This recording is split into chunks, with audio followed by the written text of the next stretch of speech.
So we have somewhat of an update. Before we get into today's video, I do want to let you guys know that this video is for educational purposes only. Please remember to be kind to everybody everywhere in your everyday life, in your home, in the grocery store, and especially in the comment section down below. Please do not show hate to anybody, anywhere.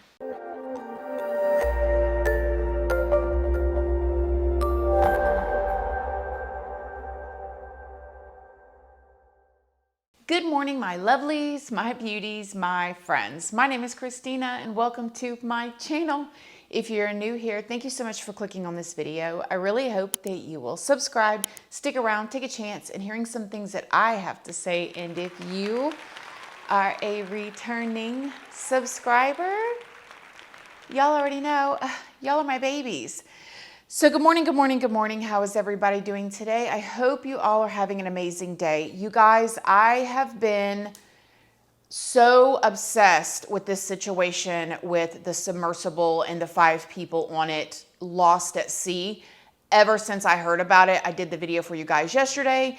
I was looking at stuff all night, talking about it with my husband and my friends, and literally laying in bed until I went to sleep, refreshing to see if anything new had came about, as well as the first thing I did this morning, looking to see if they had been found. And right before I went to bed last night is when I saw the Rolling Stones article that had come out and said that there was a memo/email sent from the Coast Guard, and the memo that had come back said that they had heard banging sounds. Now, if you guys don't know what I'm talking about, go and watch my video that I put up yesterday. I'll put a card up here somewhere if you want to click it and go and watch it and get fully caught up. And in that video, I show you guys the size of the submersible on the inside, how much room they have. I talk about the amount of oxygen. I talk about all of those like little details. Otherwise, I'm just going to jump right into it here.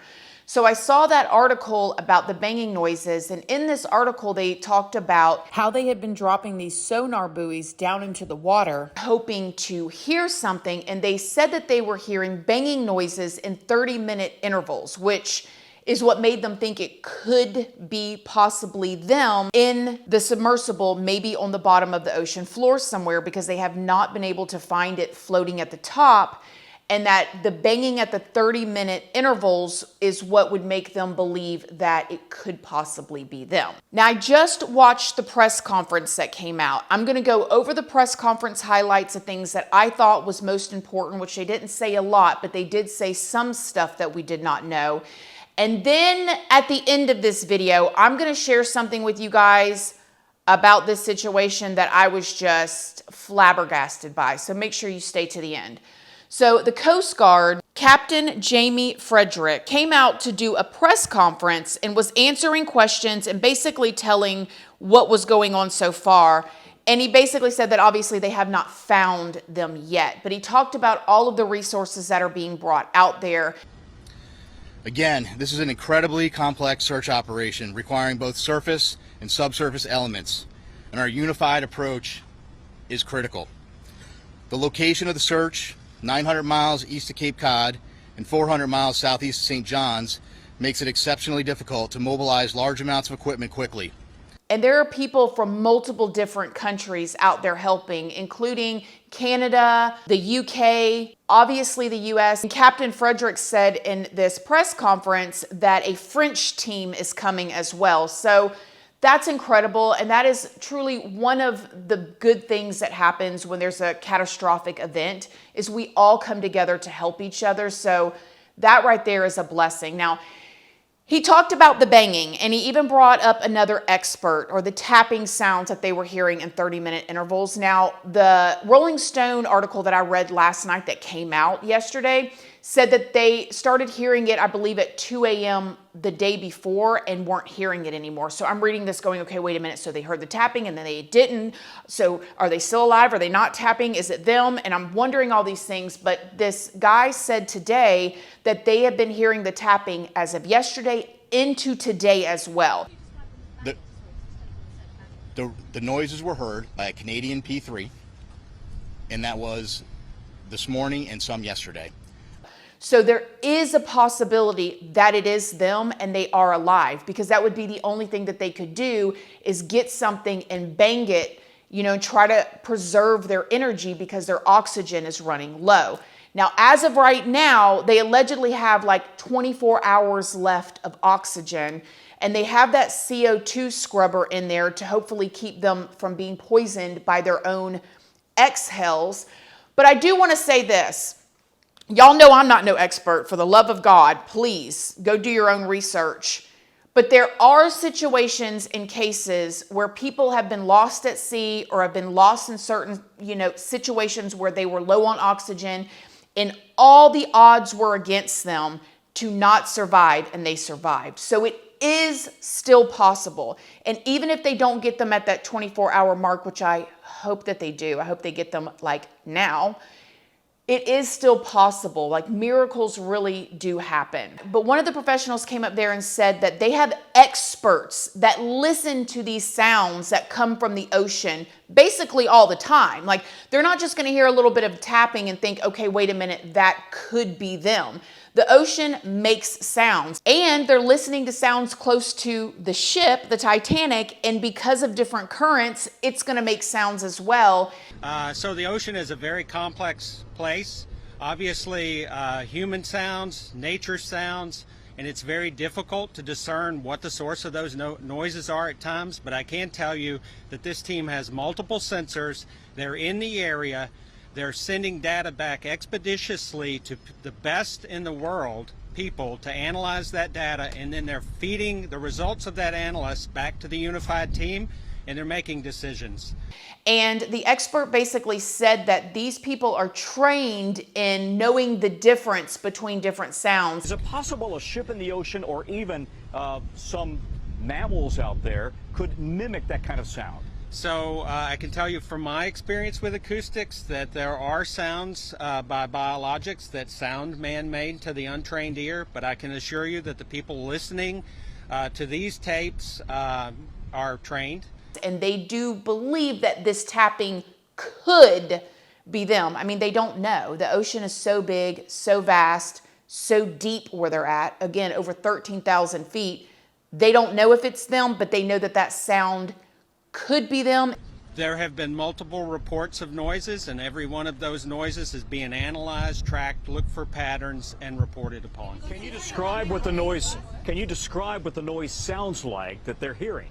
The noises have been described as banging noises. Now, this French team that's coming to help allegedly has a certain type of equipment that can go down there and look as well, because they've heard the tapping and they're searching in the area, and now they're searching in an area twice as large as the state of Connecticut and 2.5 miles deep. I mean, they're looking all over, but it's pitch black dark down there, so they can only see so far in front of the controls or the robots that they have down there deep in the water, because it's pitch black dark. They were asked during the press conference about food, and he kind of beat it around the bush, but he said that there was, from what they understand, a bit of food rations. I wouldn't be concerned with food rations. I mean, you can go a long time without eating and survive. Do they have water? That's the question. The general rule is a person can typically go 3 days without water. So I really hope that they have water down there. Another thing that I wanted to mention as I have been researching this is this whole 96 hours worth of oxygen thing. I said earlier that miracles happen, and sometimes there are cases where people have survived longer.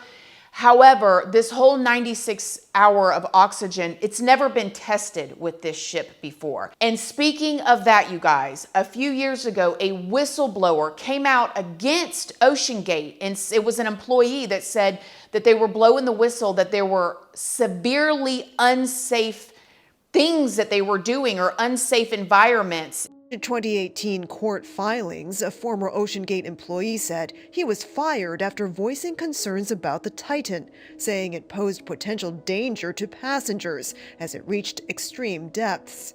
But in court documents filed this April, OceanGate said the vessel was capable of diving the depth to the Titanic site with a comfortable safety margin. On every dive we took, they lost communication.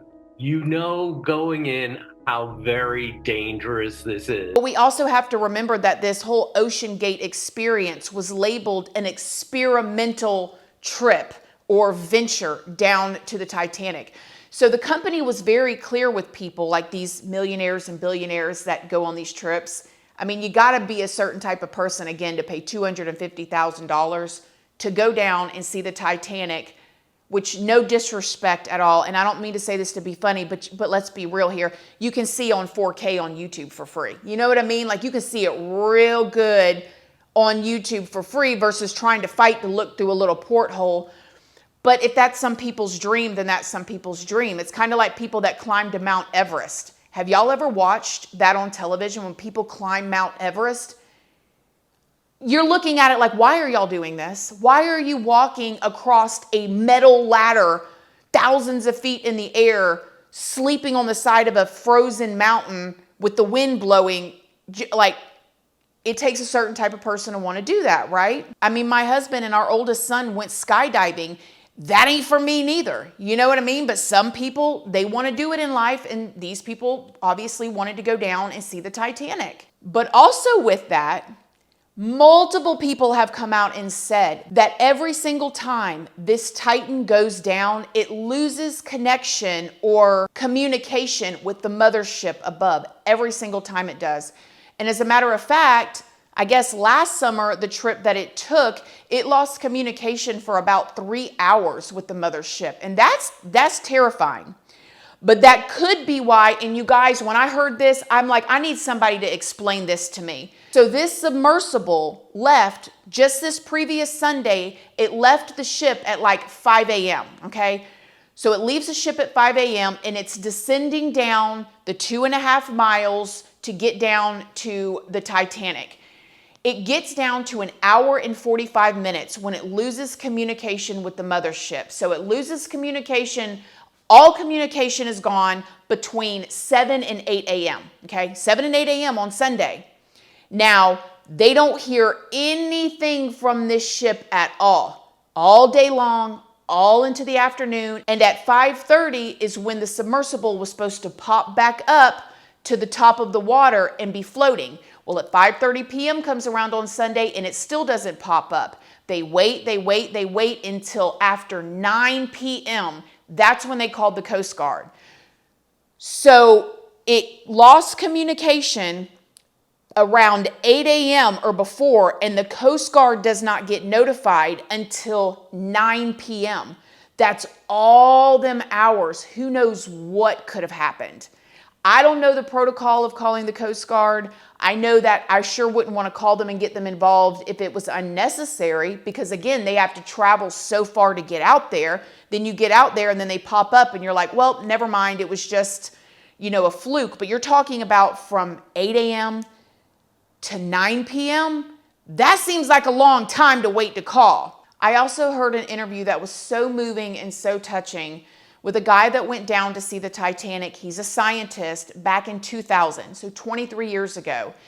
And when he went down there, he went down on a little submersible that was only for 3 people, but it actually had more room than this Titan did. This Titan, they're cramped in there together.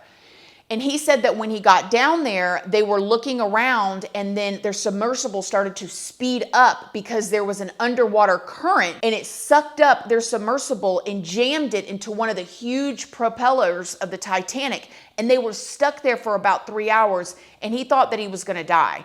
Now, he did say that they had communication the whole time with the mothership above. They never lost communication, but they were stuck. And what were they going to do? He was like, there's no AAA that can come down, come and pull you out when you're stuck in between a propeller. But when I heard about that, that's when I was speaking to my husband about the underwater currents that we don't think about. I live in Florida. I know about the rip currents that you can't even see. You can be playing on the beach and playing in the edge of the water or, just about this deep. And the next thing you know, you're getting moved away. And people drowned all the time because you cannot see these rip currents. And this is in shallower water. It definitely ain't in no 20, 30, 50 feet, much less thousands of feet. But when you're going down this deep, there's all these different currents that you can't predict. They're unpredictable because it moves with the water. And what if they were going down there and they got swept up in a current?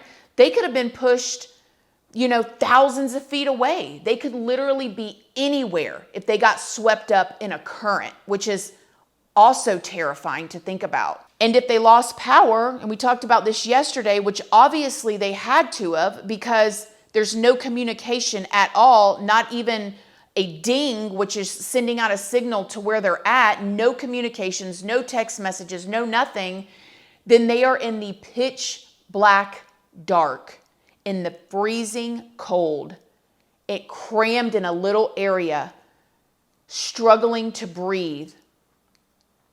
And that's horrifying. You're talking about pitch black, not even a bit of light, just black nothingness and quietness. Maybe you hear some rumblings from the sea every now and then. And maybe they even hear one of the robots going by that doesn't see them, but they can't do anything. Like, horrifying.